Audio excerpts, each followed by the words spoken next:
Hey guys, এখানে আমি বুইয়া পাসে 90 ডায়মন্ডের একটা স্পিন করি, সেখানে আমি 11 ডায়মন্ডেই বুইয়া পাস পেয়ে যাই। এখানে আপনারা উপরে লেখা দেখতে পারতেছেন গ্র্যান্ড প্রাইজ উইথ 11 স্পিনস।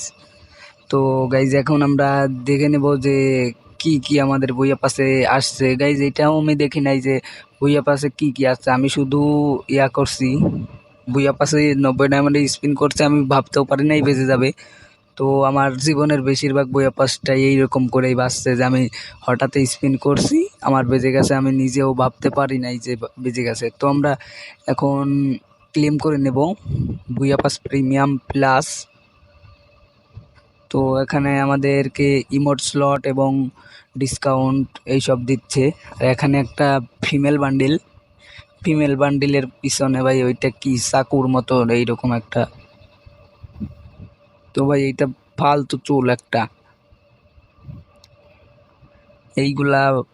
এইটা মনে হচ্ছে যুদ্ধক্ষেত্রে এইরকম কিছু যুদ্ধ নিয়ে এইরকম, মানে যুদ্ধ টাইপের, এক কথায় বলতে গেলে যুদ্ধ টাইপের কিছু।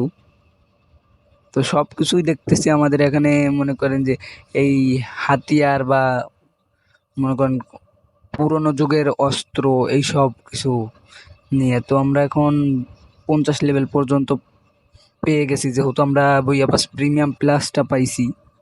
তো এখানে 70 লেভেলে গেলে আপনারা একটা টি শার্ট পেয়ে যাবেন ফ্রিতে। আর যারা বইয়া পাসটা পারচেস করতে চাচ্ছেন, তারা 90 লেভেলে গেলে একটা ইমোট পেয়ে যাবেন।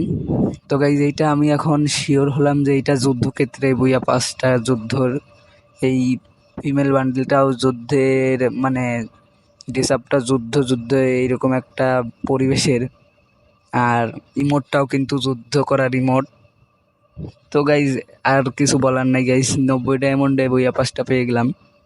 তো গাইজ আজকের ভিডিওটা এই পর্যন্তই ছিল। যদি ভিডিওটা ভালো লাগে একটা লাইক করে দিবেন, আর যদি চ্যানেলটা সাবস্ক্রাইব না করা থাকে অবশ্যই একটা সাবস্ক্রাইব করে দিবেন। তো সবাই ভালো থাকবেন, সুস্থ থাকবেন, আল্লাহ হাফেজ।